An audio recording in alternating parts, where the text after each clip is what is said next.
पाकिस्तान एक भिखारी मुल्क है, भिखारी था, भिखारी रहेगा, सारी दुनिया से पैसे मांगता है। जब से इंडिया पाकिस्तान की जंग हुई है, मेरा कमेंट सेक्शन बड़ा इंटरेस्टिंग हो गया। इंडिया से इतने सारे मोहब्बत के मैसेजेस आते हैं, जो लोग शऊर रखते हैं, दिमाग रखते हैं, लेकिन वहीं पर कुछ अंधभक्त भी आते हैं जिनका एक ही कमेंट होता है कि पाकिस्तान एक भिखारी मुल्क है, हर एक से कर्जा मांगता है। भाई ये भिखारीपन की असलियत क्या है, आओ समझते हैं। सो कभी भी किसी मुल्क का भिखारीपन देखना हो ना, तो उसका सबसे पहले टोटल डेट देखा जाता है, उस मुल्क के ऊपर कर्जा कितना है। इंडिया का टोटल डेट इस वक्त 2.18 ट्रिलियन डॉलर्स है। पाकिस्तान का टोटल डेट है 265 बिलियन डॉलर्स। सो कहने को आऊं तो मैं कह सकता हूं कि आप भिखारी हैं, पाकिस्तान भिखारी नहीं है, लेकिन नहीं, ये इंटेलेक्चुअल डिसऑनेस्टी होगी। कभी भी टोटल डेट को अकेले नहीं देखा जाता, इसको हमेशा देखा जाता है कि वो जीडीपी का कितने परसेंट है। सो डेट टू जीडीपी रेशो क्या? इंडिया का डेट टू जीडीपी रेशो है 83% और पाकिस्तान का डेट टू जीडीपी रेशो 69%। तो भाई भिखारी कौन हुआ? तीसरा इंडिकेटर जो लाजमी आपने देखना है वो है कंज्यूमर डेट, यानी हाउस होल्ड डेट कितना है। वो इंसान जो मोबाइल खरीदने के लिए, घर लेने के लिए, बाइक लेने के लिए कर्जा ले लेता है। इंडिया का इस वक्त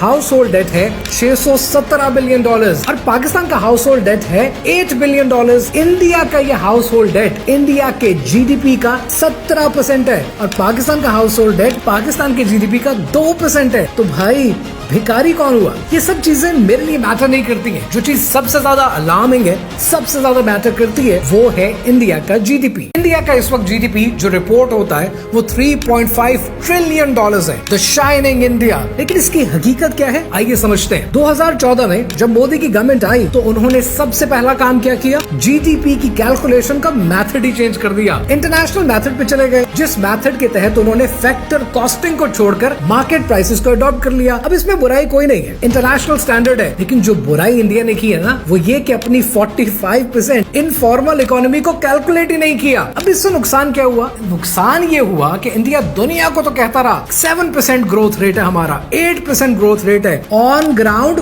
कुछ नहीं था। ये बातें मैं नहीं कह रहा, former chief economic adviser of India Arvind Subramanian क्या कहते हैं? वो कहते हैं कि इंडिया जो नंबर्स रिपोर्ट कर रहा है ना, ये too good to be true हैं। वो कहते हैं कि हर साल इंडिया के ग्रोथ रेट में से 2.5% पॉइंट गलत रिपोर्ट होते हैं, ओवर एग्जैजरेशन चल रही है। और सुने, Raghuram Rajan, former Reserve Bank of India के गवर्नर, वो क्या कहते हैं कि इंडिया के जो इंडिकेटर्स हैं, ये इंडिया के डेटा के साथ मैच ही नहीं करते, ना एक्सपोर्ट डेटा के साथ, ना इन्वेस्टमेंट के साथ, ना क्रेडिट ग्रोथ के साथ। इंडिया के इस ग्रोथ रेट को इकोनॉमिस्ट चैलेंज कर चुका है, ब्लूमबर्ग चैलेंज कर चुका है, हार्वर्ड ग्रोथ लैब चैलेंज कर चुकी है, और अब रिसेंटली सबीर भाटिया, को फाउंडर ऑफ हॉटमेल, उन्होंने भी चैलेंज कर दिया है। We are overly concerned. As a result, we are so concerned of looking good, looking good, looking good. The whole country is lying.